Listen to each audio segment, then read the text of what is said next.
There's a lot of y'all out there. Wow. You guys still with us? All right. So as you might have gathered from that video, I'm much more comfortable behind my laptop computer than I am behind a podium. And so I'm stepping a little bit outside of my comfort zone by being up here on stage tonight. And the first reason that I'm even here in San Francisco attending this event is because of sort of a weird coincidence of timing. My birthday actually falls on the cutoff date for eligibility for the Broward Youth Awards. So I mentioned this, and that actually makes me literally the oldest youth. And I always will be the oldest youth to win this award.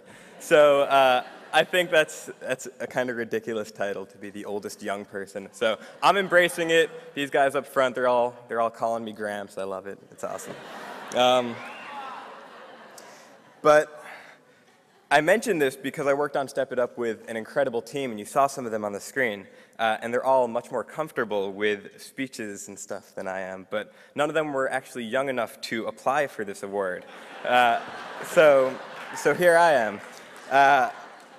So yeah, Step It Up, it really was the most collaborative and ego-free and non-hierarchical project I've ever been a part of.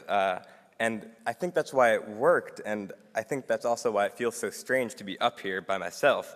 So the incredible honor of this award, it really belongs as much to all of my team back in New Hampshire and to the 1,400 Step It Up organizers all across the country as it does to me. So I want to take this moment to thank my team, to thank Bill McKibben, to thank the partners and allies of Step It Up, the mentors who have inspired me over the years, David Brower especially, and a big shout out to the Earth Island Institute for making all this happen, and most importantly, infinite gratitude to my family, all of whom turned out in force here tonight.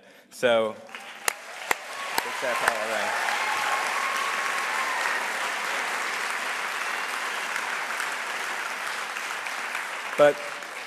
But I'm also stepping outside of my comfort zone tonight for another reason, and that's because humans have pushed our planet's ecosystems seriously outside of their comfort zones. And at this point in history, I think for all of us, stepping outside of our comfort zone and taking on new roles, it's exactly what's demanded of us. So it's a really crucial time to be alive, I think. Things are changing incredibly quickly, almost too quickly for us to keep up with. And you all know the stats and the changes that we're seeing, the rates of rainforest destruction, the piles of e-waste, the collapses of ocean ecosystems, the growing gaps between rich and poor, and the incredible volume of carbon that we're all pumping into the atmosphere. I mean, I'm speaking tonight as Southern California is on fire. But I'm not here on stage to depress you all, and I know it sort of seemed like that just there. But the good news is that there's a whole nother set of changes happening, one that's far more positive, and they're happening just as quickly as the other set that I just mentioned. Environmentalism is becoming far more inclusive and visionary, thanks to many of you all in the audience. Information for change and models for how to actually affect that change and implement it, they're spreading globally at lightning speed. Traditional power dynamics, they're being altered by these new technologies, and all of these changes are happening right before our eyes, and they're providing all of these openings. And I think these openings allow us to redefine what's really possible. So I'm on stage, and I'm stepping outside of my comfort zone, mainly to issue an invitation. I'm inviting all of you to join me and to join the 5 incredible young people that I'm sharing the stage with tonight, and to join a whole generation of young people that I think we represent. And what I'm inviting you to is to take part in the biggest collaborative project that the world has ever seen. I'm inviting you to join us in remaking our world. Our task is right there in front of us. It's to create a prosperous and healthy, and compassionate and equitable and sustainable global society. I'm inviting you